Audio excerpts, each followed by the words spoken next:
আপনি দেখুন মুকুল রায় জন্ম হলো, তৈরি হলো টিএমসির কারখানায়, বড় হতেই চেহারা ধারণ করলো পদ্ম ফুলের চলে গেল। আপনি দেখুন শুভেন্দু অধিকারী, সে জোড়া ফুলে, আর বড় হওয়ার পরেই দেখুন পদ্ম ফুলে। আপনি দেখুন কলকাতার যে মেয়র ছিল কি বলে শোভন চ্যাটার্জি, জোড়া ফুলে, বড় হওয়ার পরে দেখুন পদ্ম ফুলে। আপনি দেখুন রাজীব ব্যানার্জি, জোড়া ফুলে, বড় হওয়ার পরে দেখুন পদ্ম ফুলে। লকেট মাথায় ঘেউটা দিয়ে জোড়া ফুলের তারা বসেছিল, এখন সে যখন বড় হয়ে ফেমাস হয়ে গেলে, পরিচয় হয়ে গেলি, হয়ে গেল পদ্ম ফুল। বাংলা হলো ভারতবর্ষের বাংলা সারা ভারতকে রাস্তা দেখায়, বাংলা উন্নত, বাংলার সম্পত্তি অন্য রাজ্যের থেকে অনেক বেশি। এই বাংলাকে লুটতে হবে, লুটতে গেলে বাংলাতে আগে ঢুকতে হবে। ঢুকবো কি দেখলেই লালেরা স্প্রে করছে, আমরা শেষ হয়ে যাচ্ছি।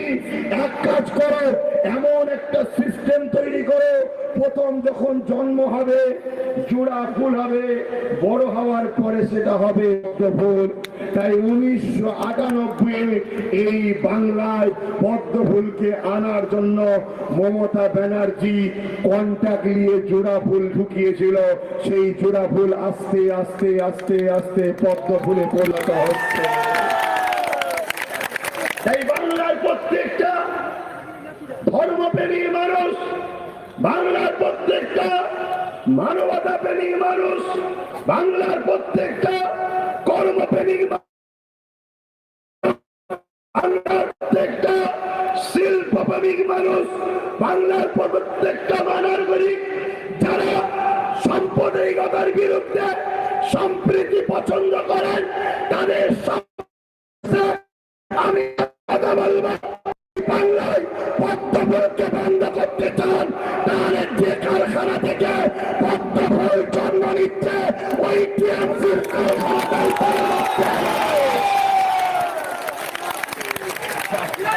যত প্রোডাকশন হচ্ছে, যত প্রোডাকশন হচ্ছে সব টিএমসির কারখানা থেকে। আপনি দেখুন মুকুল রায় জন্ম হলো, তৈরি হলো টিএমসির কারখানায়, বড় হতেই চেহারা ধারণ করলো পদ্ম ফুলের চলে গেল। আপনি দেখুন শুভেন্দু অধিকারী, সে জোড়া ফুলে, আর বড় হওয়ার পরেই দেখুন পদ্ম ফুলে।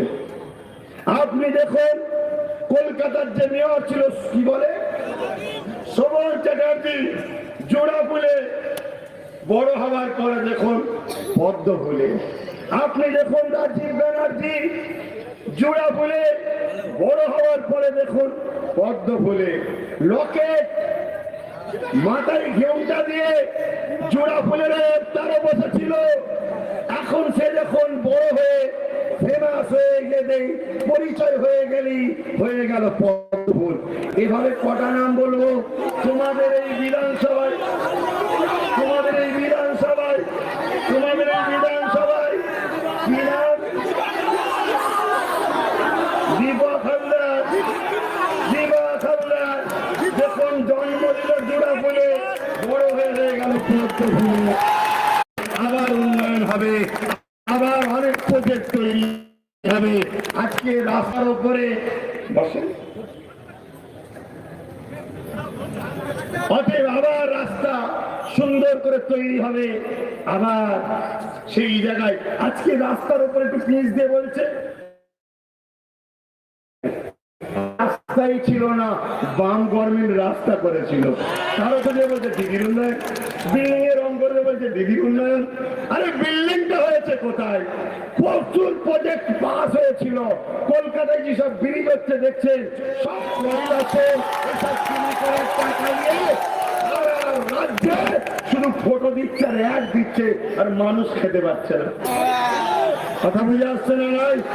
তাহলে ভাইজান হিসাবে, ছেলে হিসাবে, ভারতীয় হিসাবে, পশ্চিম বাংলার নাগরিক হিসাবে রাজনীতি রাষ্ট্র সেবা রাষ্ট্রবাসীর সেবার নাম, রাজনীতি কোনো ধর্ম একটা বিশেষ ধর্ম সেবার নাম নয়।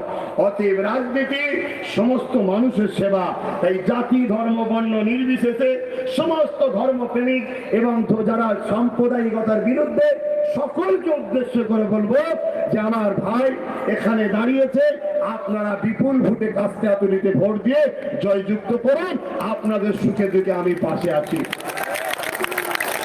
যদি বিশ্বাস রাখতে পারেন কথাটাকে মানুন, আর না হয় ক্যাম্পে যাবার জন্য তৈরি হন। একদম ওপেন কথা। কেউ বলছে কেন দিদি ইন্দিরা আবাসনের ঘর দিয়েছে, দিদির গাঁটের পয়সা থেকে দিয়েছে। তাহলে দিদি দিয়েছে বলছো কেন? তুমি বলো দেশ দিয়েছে। তুমি দিদি বললে কেন? দেশ দিয়েছে বলো। বা আমাদের সরকারের আমলে তুমি পেয়েছো এটা বলতে পারো।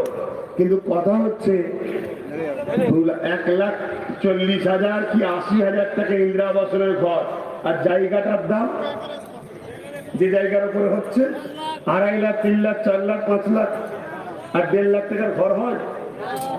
ওতে আরো জানালা দরজা করে আপনি আরো 5-6 লাখ খরচ করেছেন, তাই তো নাকি? কিন্তু আপনার জায়গায় অন্যজনকে ঢুকাবে এই পরিকল্পনা যদি থাকে, তাহলে আমাদের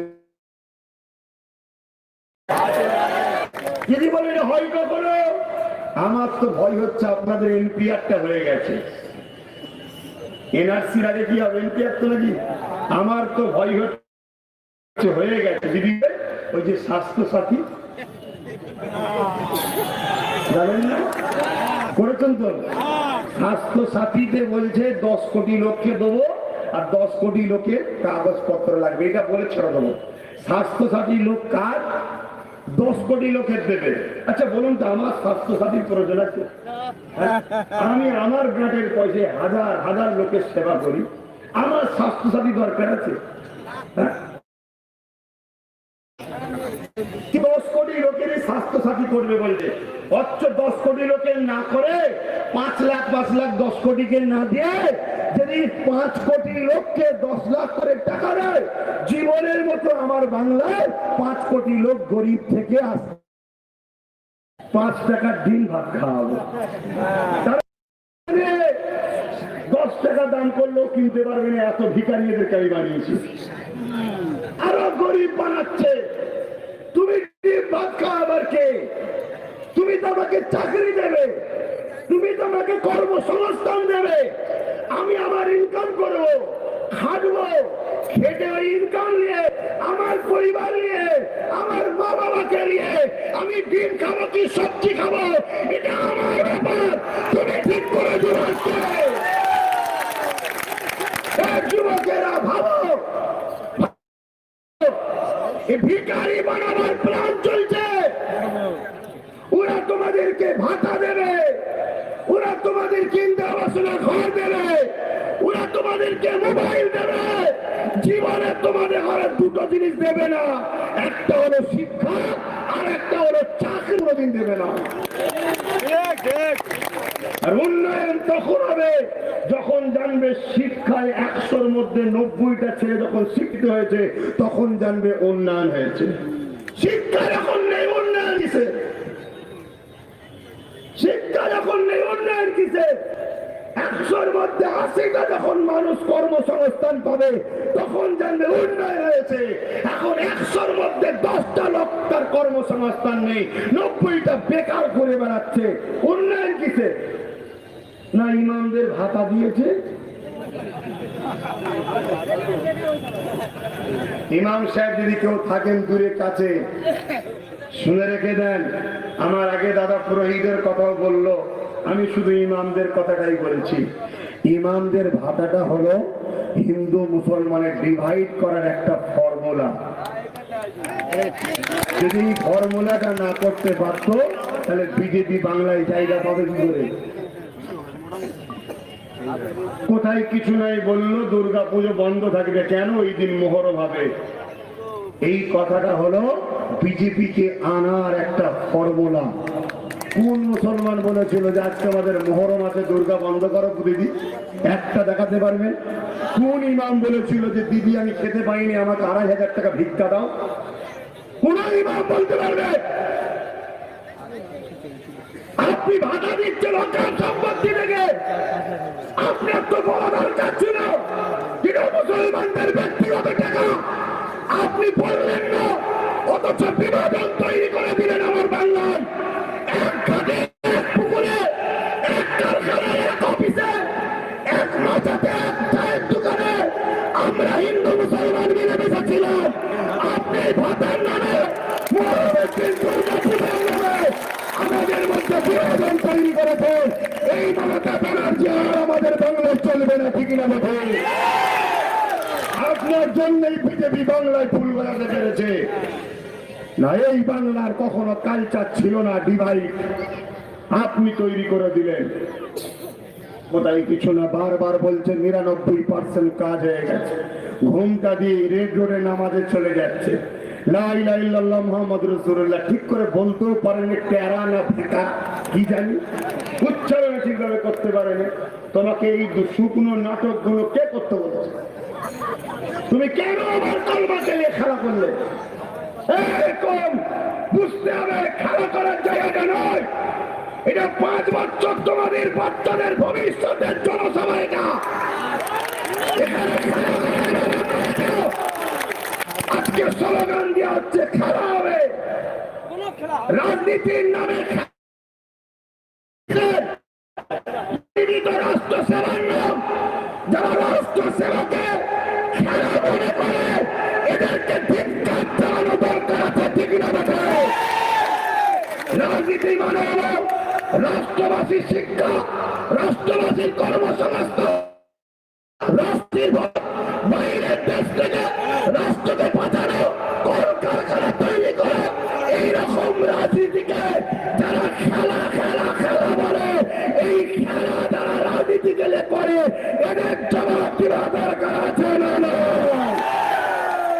তৈরি হও তোমরা, প্রত্যেকটা বুঝে বুঝে সিংহ পুরুষের মতো কর্মসংস্থান দিবার জন্য, বেটিদের ঘরে ডাক্তার, উকিল, জজ বানাবার জন্য, শিক্ষার দিকে জাতি ধর্ম বর্ণ নির্বিশেষে প্রত্যেকটা পশ্চিম বাংলার নাগরিক কারি আগিয়ে নিয়ে যাবার জন্য, কলকারখানা তৈরি করার জন্য, শিল্পের জন্য, আমার বাংলাকে ভারতবর্ষের গর্বর বাংলা বানাবার জন্য আমাদেরকে শক্ত হাতে 2021-এ বুলিং এজেন্ট হতে হবে, বুককে পাড়া দিতে হবে।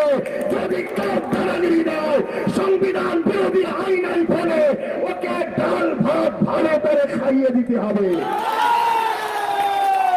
পারবে তো নাকি? এই কাপুরুষের জিন্দগি রাখার থেকে মরে যাওয়া ভালো। আমরা গোলামীর জিন্দগি চাই না। আমরা ভারতীয়, আমরা স্বাধীন হয়েছি, অধিকার নিয়ে মাথা তুলে বাঁচতে চাই। তাদের অধিকার হলো সংযুক্ত মোর্চা, যেখানে সবার অধিকার রয়েছে, এই স্টেজ সবার জন্য রয়েছে। তাই আপনাদেরকে বলে গেলাম, স্বাস্থ্যসাথী কার্ডটার কথা বলতে গিয়ে চলে গেলাম। স্বাস্থ্যসাথী কার্ডে 10 কোটি লোককে 5 লাখ করে টাকা দেবে বলেছে, তাই তো নাকি? 10 কোটি লোকেরই কাগজপত্র নিচ্ছে না, নেয়নি? তাহলে এই সুযোগে একটা এনপিআর তৈরি করে নিল আমার মনে হচ্ছে। দ্বিতীয় নম্বর, 10 কোটি লোককে 5 লাখ করে টাকা দিলে কত লাখ টাকা লাগবে জানেন? কত কোটি? বিল বাজেট করেছে মাত্র 8.5, রাউন্ড ফিগারে বলছি 10 কোটি। এই 10,000 কোটি, সরি 10,000 কোটি। কত টাকা? 10,000 কোটি। আমি 10 কোটি থেকে 9.5 কোটি বাদ দিলাম, মাত্র 50 লাখ লোককে 2 লাখ করে টাকা দেবে ধরুন, তাহলে দাঁড়াচ্ছে 1 লক্ষ কোটি। টাকা রয়েছে 10,000 কোটি। 9.5 কোটি বাদ দিবার পরও, 3 লাখ বাদ দিবার পরও তাও খরচ হচ্ছে 1 লক্ষ কোটি। তাহলে 10,000 কোটি টাকা নিয়ে তো 50 লাখ লোককে 2 লাখ করে দেওয়া হচ্ছে না।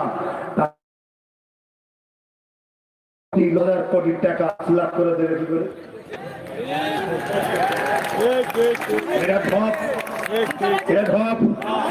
শেষ কথা, যে একবার মিথ্যা বলে তাকে আর বিশ্বাস করা যায়? বলে বলুন, সত্যি করে বলুন। দিদিমণি যা অর্ডার করেছিল দিয়েছে? দিয়েছে। বলেছিল বছরে 10 লাখ করে চাকরি দেবো, দিয়েছে? মোদি বলেছিল 2 কোটি চাকরি দেবো, দিয়েছে? দুটোই ঠিক একসাথে মিথ্যা কথা বলছে।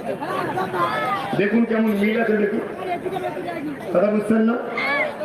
দিদি বলেছে এখন প্রত্যেকের খাতায় জিতে আসলে নাকি প্রত্যেককে 10 লাখ করে টাকা দেবে উচ্চ মাধ্যমিকে যারা পড়বে। মনে হয় দেবে? এটা জিতার জন্য ঢপ। যেমন অমিত শাহকে কি একজন জিজ্ঞেস করছিল, সাহাব अरे पहले वो 5 साल हो गए, दूसरा चुनाव आ गए, आपने बोले थे हर खाता में 15 लाख रुपए ऐसा ही आ जाएंगे, अभी तक तो नहीं आया। तो अमित शाह बोल रहे अरे चुनाव के लिए ऐसा बोलना पड़ता है, ये तो एक जुमला था। उसी हिसाब से आज যখন দিদি বলছে 10 লাখ করে টাকা দেবো, ধরুন আমরা বোকার মতো 10 লাখের লোভ যে কত খারাপ জিনিস। কেন আপনার 10 লাখ লোভও কেন? আমি ভিক্ষা চাই না, আমি অধিকার চাই। আমার দেশ যেটা দিচ্ছে সেটা আপনি দিন, ঠিক না বেটি? তাহলে আমি দেখা যাচ্ছে ধরুন 10 লাখের লোভে গিয়ে ভোট দিলাম, জিতার পরে 1 বছর 2 বছর 3 বছর দিদি 10 লাখ, তখন ঠিক দিদি অমিত শাহর মতনই বলবে अरे ऐसा बोलना पड़ता है, नहीं तो तुम लोगों को बेवकूफ कैसे बनाएंगे। অতএব আমি একজন নাগরিক হিসাবে নাগরিককে বললাম, আইএসএফ এর কোন পদে আমি নাই, আর আমি বামপন্থীও নয়, কংগ্রেসও নয়। একটা নাগরিক হিসাবে আমার স্বপ্নের কথা এনাদের দুজনের সঙ্গে এক হয়েছে। একটা সেই টার্গেটটা হলো পিছিয়ে পড়া মানুষকে হাসাতে হবে, পিছিয়ে পড়া মানুষকে অধিকার দিতে হবে, পিছিয়ে পড়া মানুষকে টেনে আনতে হবে, জল জঙ্গলের অধিকার আদিবাসী দিতে হবে, দৌবত্য সম্পত্তি গরিব হিন্দুকে দিতে হবে, ওয়াকাফ সম্পত্তির অধিকার গরিব মুসলমানদের ফিরিয়ে দিতে হবে। তোমরা যদি আমায় বিশ্বাস করো, তাহলে সংযুক্ত মোর্চার যদি সরকার হয়, আমি কথা দিয়েছি এটা করে বাস্তব দেখাবো।